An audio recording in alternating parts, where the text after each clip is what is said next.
This is Dr. Matthew Dunn, host of The Future of Email Marketing. My guest today is Rajan. Rajan? Rajan. Rajan. I should have asked you that beforehand. Sorry, Vic. No, From Video Socials and from his company Practice Marketing Inc. Vic, welcome. Thanks for making the time today. thank you, Matthew. We were just talking a little beforehand about emails. Emails not going to go away, which I don't think so. we I both don't. agreed on. Yeah. Further thoughts on that?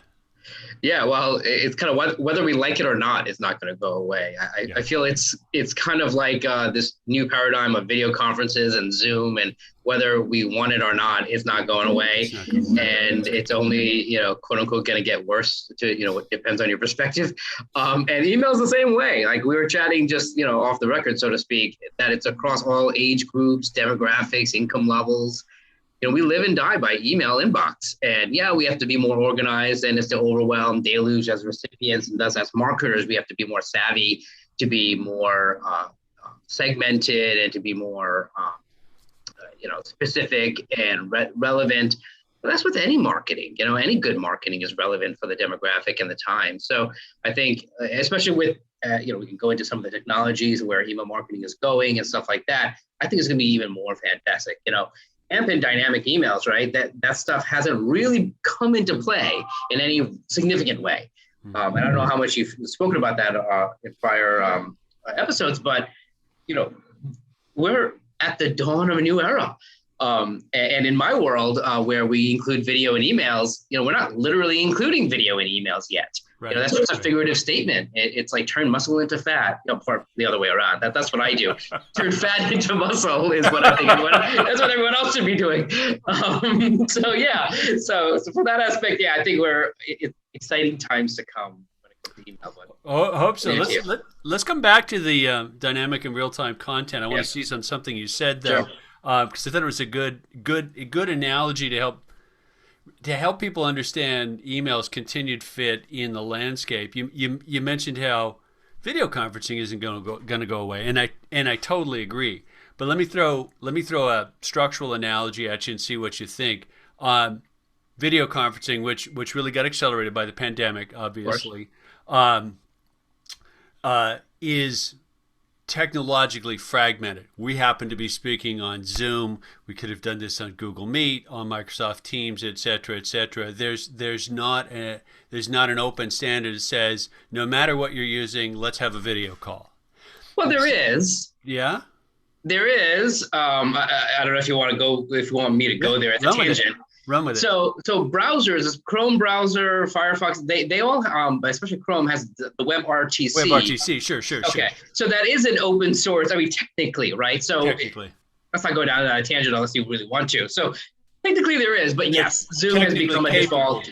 Yeah, it is. But all the wrappers of, here's the call number, the address, or here's my identity, like not quite there. And I'm going to guess not quite really there. Correct. I'm going to guess if we went looking for an open source standard that said we'll turn your browser into a video conferencing platform, there are going to be 62 of them, but I can't name one.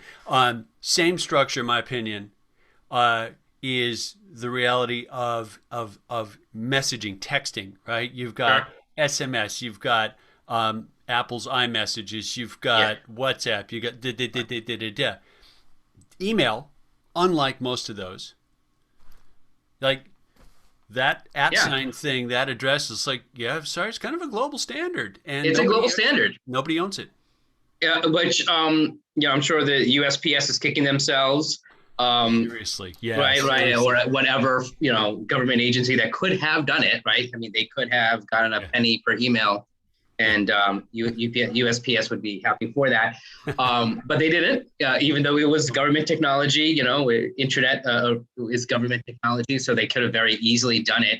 I think that was, quite frankly, the biggest government disaster of our recent time, because it was a missed opportunity. But you're absolutely correct, Matthew, that it is because of that. Because it wasn't centralized in terms of any government agency or even private agency, back in the day, Hotmail was like that standard and legendary of how they proliferated to be free and viral and all that stuff, and got bought out by Microsoft for $250 million, which is a lot of big money back then. still, I wouldn't mind being bought out by Microsoft for $250 million, but it's somehow ironically chump change nowadays to get bought out for that amount. But because of that, email has proliferated. Doesn't matter what email client you have, to some degree, we're all able to benefit from email. Now, I say that to some degree because, as you know, some of these standards that, like AMP, it depends on the email client, which is why AMP hasn't really fully standardized. But yeah, absolutely. I think, you can, because of that, as we were saying offline, more people check more email more times a day, more than any other social media combined. Yeah. And as I often do say, that it is the original internet social media, just second to being in person, the social media of gathering. And so from that aspect, it's not going away. And it is a direct marketing channel. I do a lot in the social media world, and there's a lot of hype and coolness in the social media world, but they're constantly changing their algorithms, trying to figure out relevance and optimization and kind of how to squeeze a dollar out of us as marketers. And fair enough, that's what their obligation is to their stake and stockholders. But with email, we have a direct connection. Now we have to hold that as a sacred trust and not, be annoying about it. But that aside, if we're relevant, we're timely, et cetera, it's powerful, man. And, it's one click away. One click away. And implicit in what you said, the company, the marketer, the marketing department ends up with stewardship. Not ownership's the wrong word. Stewardship. Good of that set of addresses, those, that set of relationships. It's becoming a bit cliche to say it, but if you spend all your time building followers on your page on fill in the blank social network, they might take it away. Yeah. Or they're going to try to figure out a way to monetize it for themselves, because that is their obligation to do so. If they didn't, they'd be letting down their stakeholders and other stockholders. So, so from that aspect, is their obligation, they're better. But you don't have that same quote unquote problem with email. You have other situations of people bifurcation and inboxes going dormant or getting blocked, and you have a variety of other issues. So it's not all rosy, as we know, in the email marketing world. But all things considered, if you are a good steward of that relationship, let alone the email address that it represents that relationship, it's cool, because we, it's on our phones. We take it wherever we go, just like any other social media, but it's again more direct.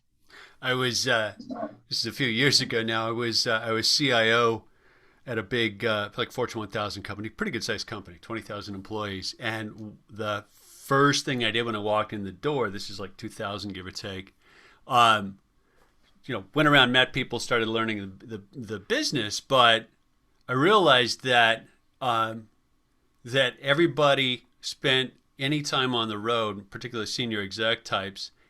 First thing they did was get to the hotel, and plug in the modem back in the day, right, and then go to dinner, because it would take like 3 hours for their Outlook to sync up with the Exchange back in. I'm like, oh, this is absurd. So we put a quite early to do it. Put a VPN.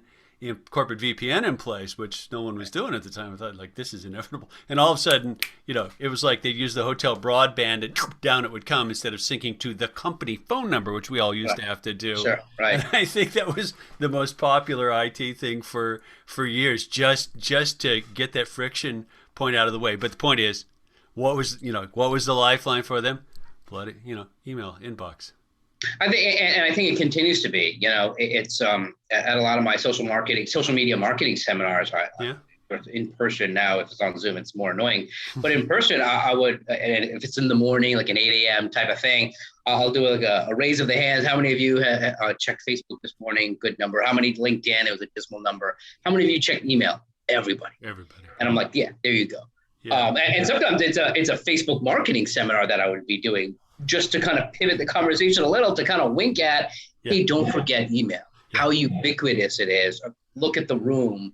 Okay, today we're going to talk about LinkedIn. Today we'll talk about Facebook. But for me, there's this trifecta of what I call word of mouth marketing, kind of nice play on words.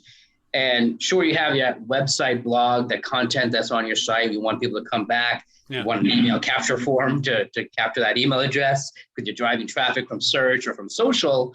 And then the outbound or stay top of mind is email for all the reasons we just talked about. So it's kind of knowing that there are these three gears that are interoperable from social to web, the website, and then of course email. Yeah. And I don't think that's going away, to answer your point.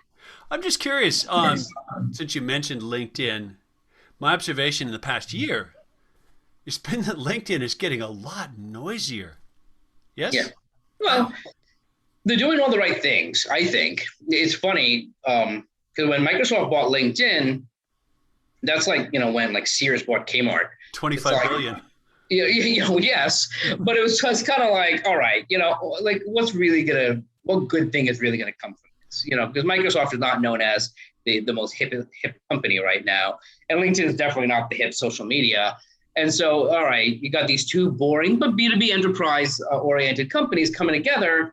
Let's see what they're gonna do. The irony, as much as they get made fun of that they always just kind of copy Facebook, well, that ended up working. I think it's a much more sticky platform now. To your point, yeah, it's noisy, it's cluttered, but that's what the point is, right? It's a party. So yeah, it gets to a point where you don't want to go to the party anymore because too many people are there. It's like that Yogi, I think it's a Yogi Berra quote, right? That now I know when he comes. It's what's the line? It was a quote. He was so good at mangling. Yeah. He something to the effect that now I know why nobody comes here. It's too crowded. Right. And so it's the same thing with LinkedIn, right? Now I know why no one uses it because it's too crowded. And so it's the same irony, right? It's a little bit cluttered, but they're working on their algorithm, and we're automation partners, video socials with LinkedIn. So I only have good things to say about what they've done. But truthfully, candidly, I think they've done a lot of good things. I'm not a huge fan of how they've really shut down the email export aspect of LinkedIn. Not a huge fan of that. But there are automation and scraping things that we're not a huge fan of, but obviously can work. And LinkedIn's trying to fight it, and they end up losing that. But nevertheless, I think they should make it more easier to integrate with email software. I think it would be to their benefit. But nevertheless, as a social media, when it comes to B2B, I like that they stayed true to the peer-to-peer professional B2B market, and didn't want to turn too much like Facebook in terms of the social aspect of it. That they aren't social media in that sense. They're a business conference, they're a trade show. It's you're wearing your name badge, you're handing out your business card. It's not a weird faux pas to do business there. It's an expectation. That's what it's for. As opposed to with Facebook, it's a barbecue, right? And for you to be like with your, ready of your business card is kind of awkward, and you're wearing a name badge at a barbecue. It's like, what are you doing? And vice versa. You're in flip-flops at a business conference. What are you doing? So the fact that they stayed true while the social media world is cluttered, because do I do Facebook or do I do Instagram? Why should I be on TikTok? Everyone's fighting for that, mass social. Facebook Workplace isn't really a competitor to LinkedIn. LinkedIn sometimes is like a joke. Because like people roll their eyes, but I'm like, but they make money the old-fashioned way. They provide value and benefit, and they charge money for it. Not only the advertisers, but HR and all that. So go on. And I have to agree with you. Despite calling out LinkedIn as getting noisier, I will put the LinkedIn tab up either a good part of the day or for sure at least once a day, and it's because it's business, right? It's like, I need to keep up with it. I mean, how did I find out a bit more about your company before we started talking? The legit place to go. It's a legit place to go. It's LinkedIn, and it's so LinkedIn's emails, to bring the two worlds together, are annoying. Like, I hate it because LinkedIn always wants you to log in. And so it's like, so-and-so liked your post or so-and-so commented, and they won't tell you who or what. I'm like, F you, LinkedIn. It's just really annoying. Like, now I have to go in. I mean, I have the app, so it's not that big deal. Right. But talk about, with dynamic, real-time AMP standard, I am looking forward to kind of doing LinkedIn within an email. So they get what they want in terms of eyeballs and advertising and all that stuff.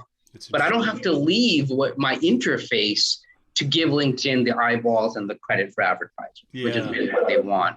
I don't know if that'll ever happen, but considering it's Microsoft, if they can integrate it with Outlook, it could happen. I mean, that would be a neat place for them to integrate Outlook and LinkedIn more because of the literally the dynamism of AMP. Yeah, me too. Ooh, sorry, get a little feedback loop when I first start talking. So sorry if it's noisy if you're on a podcast. You mentioned AMP, and I'll pick on AMP for just a second, which I'm a little bit prone to do. AMP, and if you're listening to this, AMP is Accelerated Mobile Pages, was a Google standard for the web originally, and about 5 years ago, Google put out AMP for email, which is Accelerated Mobile Pages for email. My view on AMP for email is I think it's Accelerated Media Pages, right? Accelerated Media Pages, yeah. Actually, no, it was Accelerated Mobile first. It was? Okay. Yeah, and I'm like, okay, now that we're getting 5G, tell me how much my mobile needs accelerating. Unfortunately, or fortunately, depending on your perspective, Microsoft dropped support for AMP for email about a year ago, and 50% of email messages are opened on iOS, and the iOS native client does not support AMP for email. So I'd bet the beer that we'll see that go away and go in the Google product graveyard. And on the one hand, bummer, because more dynamic content in email is good, could be a good thing. On the other hand, I think proprietary standards always make me a little antsy for the reasons we discussed about the sort of common carrier nature. Common carrier nature, and that's why I was kind of alluding that it does actually, ironically, does depend a little bit on the email client. Yeah, it's kind of strange. They tried to make it open source as possible, but the rivalry is just there. But it's so silly because everyone would benefit from like real-time, updated, interactive, web page-like email, which is how I explain it. Like everything you could do on a website, you could do in your inbox. Yeah. And people sometimes don't really totally get it. And I'm like, but it's revolutionary. And so, yeah, I mean, the fact that I thought Outlook 365 does still support it. They don't support it. I know Outlook client, like desktop does. No, there's I forget the moniker for the potentially competitive interactive mail standard that Microsoft's looking at, but they basically they parted ways, and strategically, having I actually worked there at Microsoft in the 90s. When the big monopolies are doing that dance, it's like watching it's like watching sumo in Japan or something like that. Yeah. It's like some of the maneuvers they're making may look silly, but they're thinking way, way, way ahead. And honestly, I don't know. Like, it's almost like a who cares. Like if Outlook, iOS, and Google all have their own proprietary standards because they're 99% of the email world, they would end up being this meta standard, right? Like there would be this skin that we would, as marketers, would be able to kind of do what we want to do, and the software would translate it to the three standards. It's like, all right, I get what I want. Like I can I can have you fill out a form. I can have you watch a video.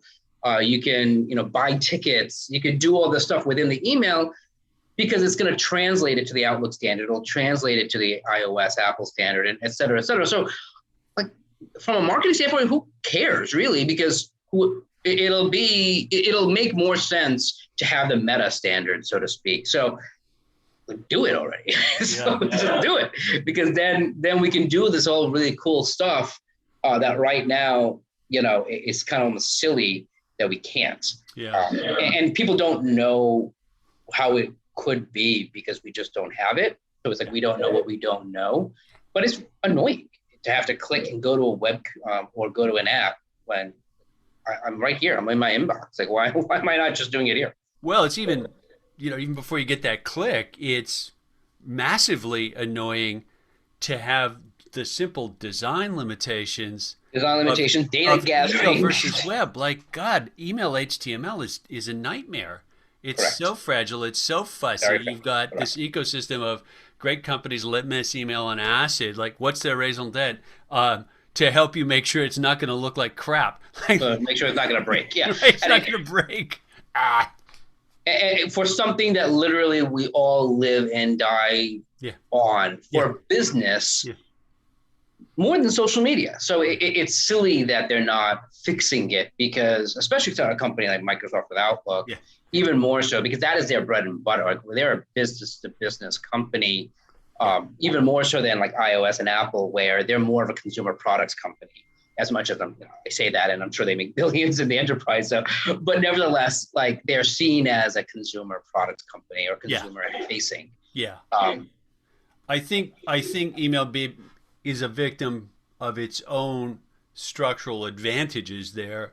On the upside, not owned by anyone, no gatekeepers, so we get the common carrier thing that we were discussing. On the the corollary of that is there's not one or two companies who can sort of move the industry with a standard. I mean, I would argue that the relative paucity of take up of AMP for email, SparkPost, a friend of mine, April Mullen, she was a previous guest on this podcast. I'm a SparkPost customer. Yeah, they're a wonderful, cool company. She was just quoted a couple of days ago in an article by Ray Schultz saying that 0.4% of their customers are sending AMP enabled emails, right? So take up slow. So here you've got the biggest inbox provider, right, in the space saying, let's try and push email over to the interactive side of the thing, and it didn't quite stick. No. Yeah, we're balkanized, and we're still using a 20-year-old HTML standard. Ugh. Correct. Yeah, and I think and the irony is, because as people, ultimately, our email client doesn't support it. Let's say by vast majority, right? If we're on Apple Mail or Outlook, those in Google, sure, but like, and we don't even recognize it, right? So, those two clients don't, or those two ecosystems don't, and then even as I'm a Google user, Google Workplace, and so if there is any dynamic content, it's not really being shown to me that way. It's almost purposely too seamless. Yeah. So I'm like, oh, okay. I don't even know. Like, honestly, the amount of email I check, I have no idea if there's anything dynamic going on. Like, I don't know. So there should be a little bit more of a bell and whistle there, because it's like, so anyhow. Well, inside baseball perhaps, but since you mentioned dynamic content, I mean, our company, Campaign Genius, is real-time / dynamic content for any email platform. What we're manipulating is something that's been built into email for 20 years, that images and hyperlinks can be updated on open. And because it's using a URL. Yeah, exactly. And like, we've built a bunch of stuff that's really quite useful, quite innovative for marketers. But what we've discovered in the last couple of years is email marketers, broadly speaking, have a heck of a time making the bandwidth to adopt new or different. Like, they seem to be on this hamster wheel of production, and it's like, wow, you're old dog, new tricks, I guess. A bit of that, and a constant apparently in if you go to enterprise company X and look at the average age of the people who are doing the email, they're going to be in their 20s, and 5 years from now, they're still going to be in their 20s. Like, there's a churn out problem as well. Yeah. And then on this SMB, small, medium business side of things, the MailChimp customer base, if you will, if it's not in the tool set and easy, they're not going to do it. Right. They're not going to use an external this or a plugin that's like, it's hard enough to get email campaigns out the door in their current form because of all the reasons mentioned, fragile HTML, difficulty in rendering standard, It's like, this is hard enough to do already, much less adding something else to it. So, we'll keep fighting. We'll keep fighting the good fight, and we'll get there. But that's the nature of markets and technology change and stuff like that.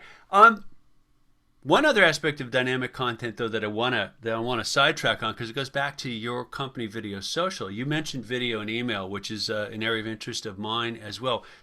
First, frame it for people. What's Video Social do, and for whom? So we are a combination of a community and an automation app, where our members are your everyday professionals. So think of your lawyers, your accountants, consultants, coaches even. people who have their small firms, even within a larger firm, they need to stay top of mind with their potential clients and referral relationships. So of course it's going to be by email, but in that mix will be social media and their website.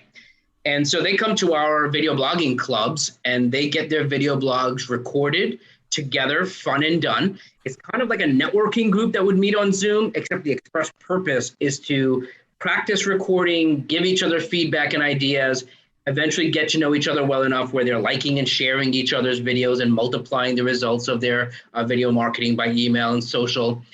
So the video blogging clubs is part one of video socials. And then they get a link to their video on a private preview page, which is our app, where they're able to automatically add headlines, subtitle captions, a call to action end screen. And then we're automation partners with LinkedIn and YouTube and Facebook and WordPress. And of course, you can email the videos. So from that aspect, all the automation of getting the videos out there is there. But because it's a group dynamic and a community, you get the sharing aspect where members share each other, and that really multiplies. And it holds each other accountable and encourages. It's fun for those of us who like, for those of us who don't like being on video and creating video blogs and content. It becomes a fun community where it's encouragement and accountability and a little bit of networking all wrapped up into one. And so part of our system, you're able to click and create an animated GIF out of your video, and that's how you can embed it in an email right now. But I'm looking forward to the day where you can embed or iframe a video right in an email. Because that's, for us, more people check more email more times a day. So the more we can do it, in fact, we're literally looking into automating a little bit of when you post your video on LinkedIn, can it automatically then email your top VIP relationships, where it doesn't necessarily replace a real email marketing system like yours, for example, but it's nonetheless that VIP relationships where these are the people who would actually share your video, and you're not blasting to them, but really blasting through them. And so we're looking at different ways, because whatever we can do to use email to bolster the results and the efficiency of social media is good from a word of mouth standpoint. And that's essentially what our members do, is they get their clients through word of mouth. So yeah. Okay. Interesting. Wow. Great niche. And I love this, the social engineering of recognizing that one of the real challenges in recording yourself on video is that solo thing, trying to go through the script. It's not easy. It's boring. It's staring into the black hole, can be scary. Then it's like, where do I look? I have to click start. I have to click stop. If you're not tech savvy, it's even worse. And then it's easy to procrastinate. Like, nothing bad happens if you don't record your video blog today, or tomorrow. It's like going to the gym. Nothing bad really happens if you skip the gym today, tomorrow, next week even.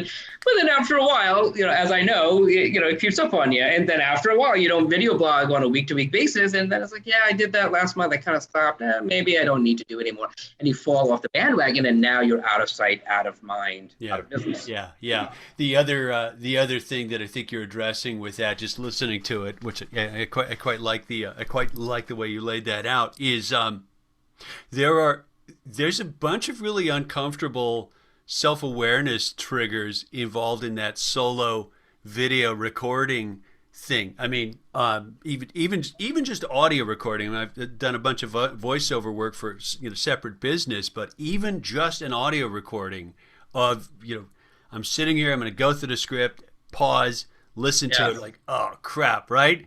Because you can't not do some evaluation of that's my voice or that's my voice and face. Yeah. And it's a hard hurdle to get over. I mean, yes, there are people who live to see themselves on screen. I am not one of them. But most people, it's a big lift, especially by themselves. And it takes a lot more acting when it's just by yourself, because you're just, again, staring into the black hole. But if you had, a couple of friends with you that are in the same boat as you, right? They're not sitting there judging in a bad way.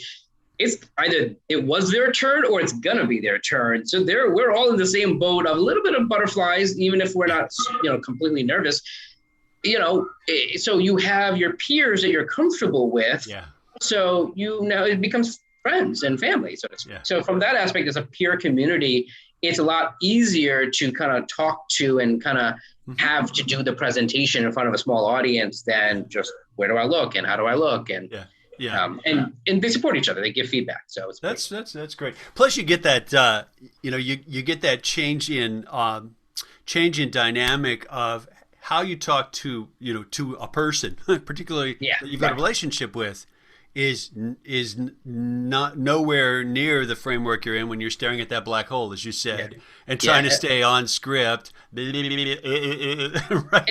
And we want our members, it's that personal brand, it's their natural authenticity, genuine, conversational. All that stuff happens by nature because that's what you're doing. You don't have to have this contrived retail smile and pep and energy when it's just like you and it's like this awkwardness. And of course, sometimes it's a very serious topic. You don't really need a retail smile, but then it's like, again, it's just ultimately lonely and boring. And we want to make it a social, fun event, even if it's a serious subject. And then you get the added marketing benefit where here are referral relationships. These are people who can share you to some connections. And vice versa, you're able to help them too. So it becomes that inevitable peer relationship. Now, did the software platform piece of video socials come after as you started to recognize that helping with that distribution problem would make the business have even more impact? It came very soon after. The only reason it didn't launch at the same time was for developmental reasons. Everything took longer than you think. Yeah. So so kind of having hired guns as programmers, it took a little bit longer. And we knew we didn't need all the bells and whistles day one, so it evolved over time to a pretty good, robust platform now with automatic reposting, a whole bunch of fun stuff. But for us, it is a community. That it's even if people had to manually post it, and the hardest part is that getting it recorded, perfecting the message, doing it on a consistent basis. It's ultimately a time management and a tech management to some degree.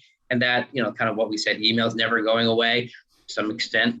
Time management and nervousness, unfortunately, that's a perennial human trait. It doesn't matter how many scheduling and time management systems we have, we never get that 25th hour in the day. And so from that aspect, it's very easy to never have the time to do something that you don't really want to do.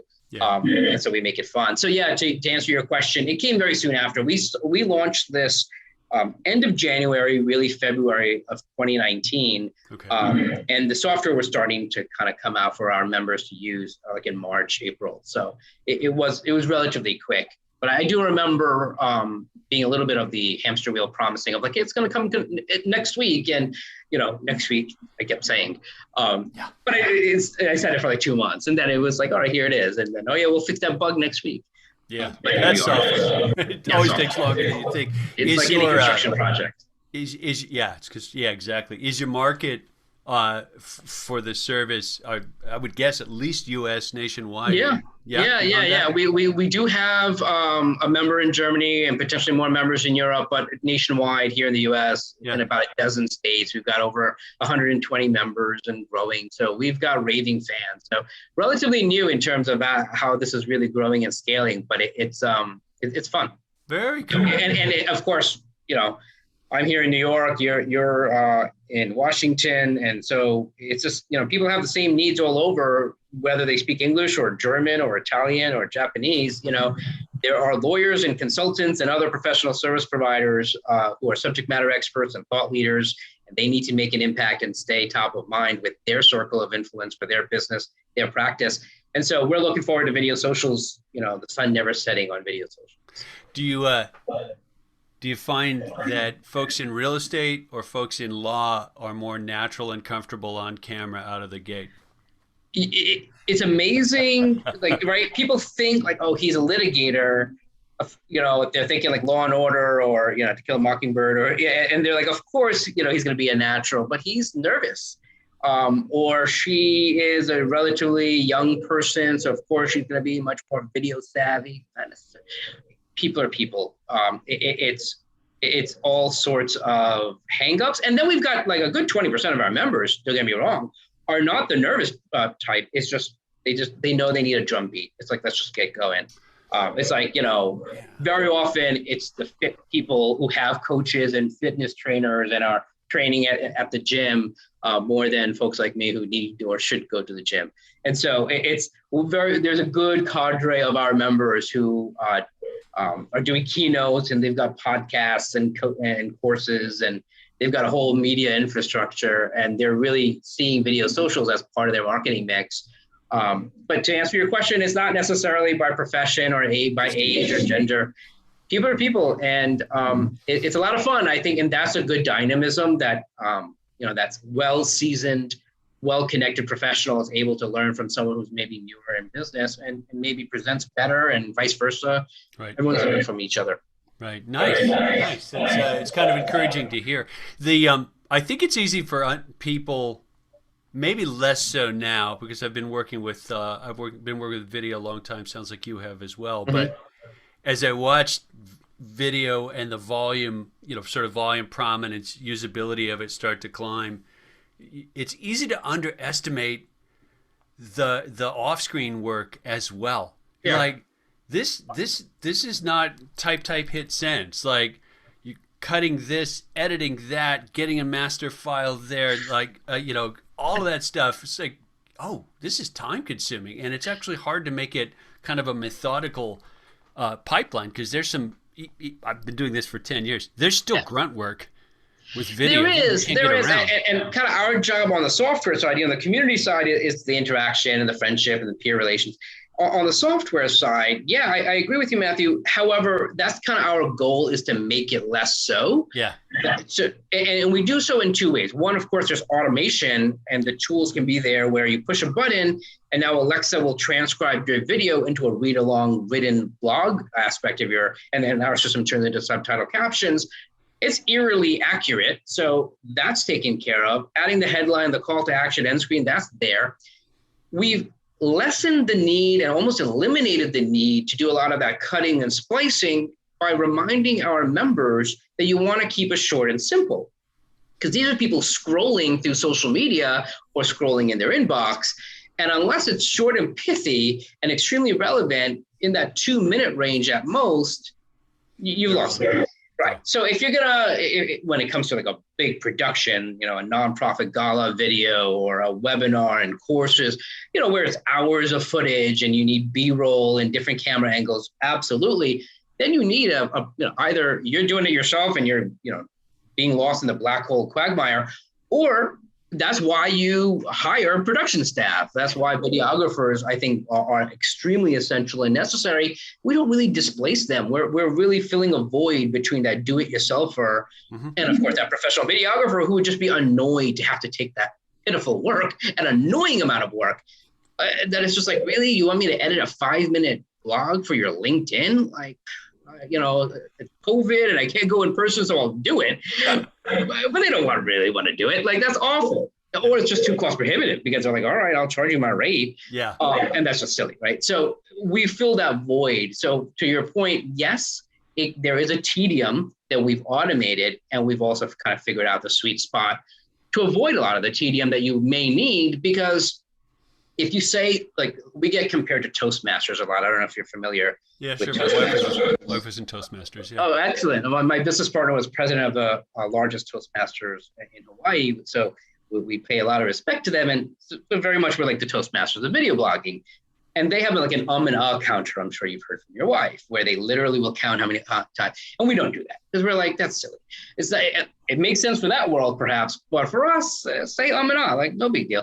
Be natural, be conversational. You flub up a word. All right, don't just throw out the whole video. We flub up words like, I forgot that quote just a couple of moments before. We all know it. I'm sure some of your listeners knew exactly what the quote was and was, will kind of be yelling at their phone. But nevertheless, it makes it more natural and conversational that way. So from that aspect, as our members get used to, it's okay to flub, it's okay to do the keep it short and simple, and they get to recognize, all right, what is a 2-minute topic? And our member will say, hey, you stuffed way too much into that 3-minute video, and it went to like 3 minutes and 15 seconds. You didn't need to stuff it, all that. Just mention, instead of like the 6 ways to do something, just mention the 2 ways, and the other 4 ways, shoot me an email, and I'm happy to share the other 4 ways. And that's a great call to action, a nice teaser. And so our members learn the kind of the tricks of the trade to keep a short and simple KISS principle keep it short and simple, where it eliminates the need for all that tedium, the rest of which is automated through our platform. Nice. Yeah. And you've said you mentioned that you've automated the thumbnail, the video to GIF piece of the work to I say bring GIF, over mix. but I'll forgive you. What's that? I say GIF, but nevertheless. That's a different episode that we could argue about. GIF versus GIF. No, it is graphics interchange format. So. I know, but apparently the founder does say GIF, right? Like yeah, I heard that as well. And then there was the whole peanut butter thing for a little while. It was actually there were patent rights on that format by CompuServe for a while. So. Yes, it was. Yes, I remember. I was a CompuServe user back. Won't make you feel old. I was in high school at the time, but I was a prodigy and CompuServe geek back then. So I know the 1200 baud modems. But animated GIFs, yes. Our system turns videos into animated. Yeah, which is and regular GIFs. And what we're both alluding to, because we kind of swim in this sea, is that currently email doesn't really allow reliable playback of video in the email message itself. Right. There are a few platforms. My friend Lisa Jones has a company that does this as well as it's possible to do it, but you can't say 100% of emails are going to be able to play this video in the message itself, and it's technological limitations that are, they kind of boil down to it. It's not going to work for a while. Yeah, it's not going to work. Too bad. Yeah, it's kind of like what we were discussing. So it's kind of rewind the podcast, and you'll know why. So yeah, exactly. Yeah. So until we get to that point, which who knows. We use the animated GIF as kind of the teaser, so that at least it'll say click here to play and hear this video. And not that we're looking to trick anyone, but if they don't get that it's an animated GIF, who cares? They'll click it and then they'll watch it either on YouTube or their website or wherever it's hosted, and kind of make it where. And the whole point is to make the email as interactive as we possibly can, kind of to your point where it's kind of cool. I'd love to kind of see how you're kind of hacking in a good way, in a productive way, the limitations that we're facing today. Yeah. I was on a Zoom call with a bunch of email industry folks from Only Influencers 2 months ago, and the topic of video and email came up, and I was really surprised. I mean, this is a bunch of the top email marketers in the world as a collection, and someone said, "Well, how many of you have actually gotten an email with video or video thumbnail in it?" Oh, and even a thumbnail, even an animated it wasn't even 100%. It wasn't even 50%. And then one of them said, "Yeah, well, except I get them from Matthews because I do it intentionally." Right, exactly. But it's just not nearly as common. No. As you'd think, because it's effective, right? If I record a video and send it to you in email, especially if I hold up a little sign that says, "Hey, thanks, Vic," you're gonna watch it statistically. Statistically, it's amazing how it kind of does remind me of those kind of Yogi Berra quotes. It's amazing how small the number really is in something that we think everyone is doing. Yeah. And I think we get lost in that forest, but people aren't in that forest. Like, and I use another example similar to that of LinkedIn and video, because I do a show of hands of the whole bit. If you scroll your LinkedIn, every other video, a part of every other post is a video post. I mean, they're prioritizing it, so you can't escape it, whether you like it or not. And yet, how many of us know? How many people do we know that are actually posting videos on LinkedIn on a consistent basis? Yeah. It's not half your connections. I mean, it's not even half the people that post on LinkedIn or are active. So it's like this tiny number, which I'm like, from a marketing standpoint, well, that's awesome. That's like a huge blue ocean. Like, we think like, everyone's doing video and email. No. Like, practically no one is. We just may be swimming in the water. So like in our world, we see it, especially me, right? So I always have to remind, when I even talk about this concept of animated GIFs in a video is mind-blowing to people. So I'm always having to use like silly analogies. I'm like, on Facebook where you see those memes that are like of movies. Well, imagine something like that of you talking in an email. And they're like, what? I'm like, just trust me, it'll work. and because it's so foreign, because they're not seeing it. Like the everyday consumer person is not seeing it. And that's funny that you're mentioning an email marketing industry event isn't seeing it. Then that means your everyday, consumer type professional is not seeing it. Yeah. So that is a huge opportunity. Yeah, I was just going to say, it's a huge opportunity for like what you're helping your video social customers do. Like that's pretty leading edge stuff. Yeah. Thank you. Wow. yeah, and we try to make it where it's kind of push a button. It's like push a button and it creates an email with the animated GIF. All right, keep going. It should be kind of no brainer because our kind of members are not going to sit there trying to figure it out. Last question for you, because I've already tied up more than 45 minutes of your time. Where do you see text and messaging fit for professional and marketing communication? It's one of the things that, so as I alluded to, right there's this concept that I have where when I post a video on LinkedIn, I want to be able to notify the people that are my raving fans and are my closest colleagues and family friends, people who I feel that they would like and share my post, in my case, a video post. And so because email is so cluttered to some extent, the text messaging world has a nice potential. The irony is that it's a lot easier for us to go get somebody's email address, even if we don't know it by heart. It's relatively simple to go to our Outlook or Gmail and just go get it. And it's like a more annoying process, especially on the computer, to get that person's phone number and cell phone number. Like I have to pick up my cell phone, go to his contacts, type it in. So it's less, seamless. But there's a huge potential there. It's a more intimate medium, and talk about stewardship of email list, stewardship of an SMS list, of a text message list, I think is even more sacred in that sense, at least the cultural norm right now, where we don't want to be bothered. And so from that aspect, it'll be interesting to see like where it goes. I mean, I would like to take it there because we're using it for that purpose. Like we're not looking for this to be a mass email blast. Like it's meant to be a mass customized to your VIP relationships. And if that's the case, well, suppose you send someone a text message, hey, I just posted this on LinkedIn. Can you do me a favor and like and share it? And you only send that message once a month, then they're not going to be so annoyed. If you send it to them like every day or multiple times a week, then it's like, leave me alone. And you're ruining that relationship.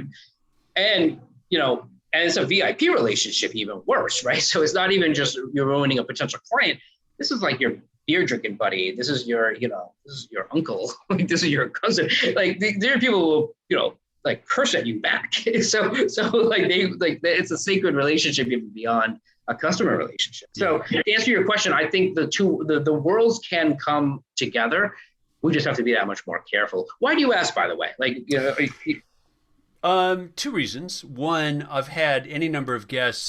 Kenneth Burke from a company called Text Request was an early guest on this podcast, and I invited him specifically so that we could just compare notes about how those worlds collide. And then the second interest is, I look at my behavior. It sounds like what you observed of your own. It's like it's a high priority interrupt. If I got a message when you and I first started talking, my phone's sitting here. I had muted it, but boop, there's a text message from my wife, and I looked at it even though right in the middle of recording. You better. Yeah, you better. Yeah, and if we manage that well, right. But if it were a colleague you met at a conference last year telling you that he just sent out his video blog on LinkedIn, it's like we don't know each other that well. Like that, like you went there and that was not appropriate. Yeah. Like, and if you ever go there again, I need to figure out a way to block you. Yeah, I'll probably bozo filter you, right? Yeah. Yeah, right. So it's versus with email. Yes, maybe in a very black and white world, it's that spam, and that's a different discussion. But you have some kind of a collegial relationship. And so it's somewhat acceptable in that perspective where, hey, I met you at so-and-so conference. Just want to check in with you. By the way, here's a video post that I did.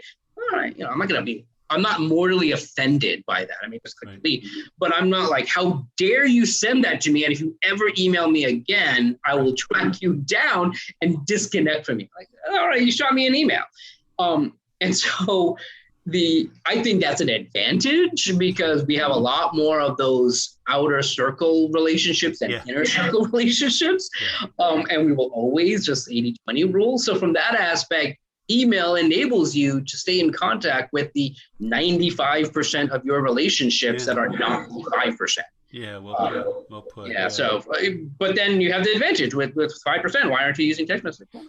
Yeah, and it's there are a bunch of, the technical term is affordances. There are a bunch of things that email has evolved to handle that text messaging really has not evolved to handle well, right? Yeah, right. I mean, like spam filters, to just use that as one example, right? I mean, spam filters are like, I'm dealing with a situation where it's almost too good. Like I'm getting like things that are being filtered that I don't want, too much so. And it's like, so I'm constantly saying, no, it's not spam, and Gmail's not like realizing that. It's my own website sending me notifications when a guest RSVPs for one of our video blogging clubs.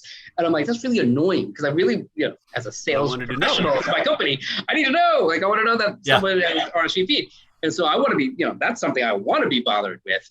It's very important. And so I'm constantly going now into my spam folder, like literally daily, because I know I'm missing things that are valuable. And I'm like, this is ridiculous. But to your point, my phone doesn't do that in the text messaging world. There's no spam filter, which is all the more reason why we have to be careful. Very careful. So that as much as like, this new feature that I've already started talking to my programmer about, it's like, I may as well just start with email because it's a lot easier for someone to be like, oh, okay, I get it. These are like my 15 people that I know really well. Yeah. But are these the 15 people that you would be texting with? Yeah. No. Like this, no, like that's not, like, no, that's not where, like, this is not literally the person I'm having dinner with. Yeah. This is a person I have coffee with. And so I think that's a nice analogy, right? So it's a coffee list, not a dinner list. And so.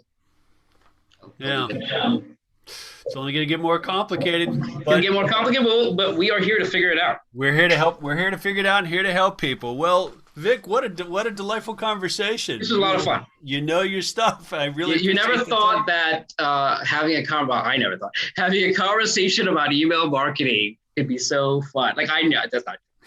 But no one else I know would love to talk for an hour about the future of email marketing. This was a blast. Thank you, Matthew. There you go. Well, my guest has been Vic Rajan, Practice Marketing Inc. and Video Socials. Vic, thanks for the time.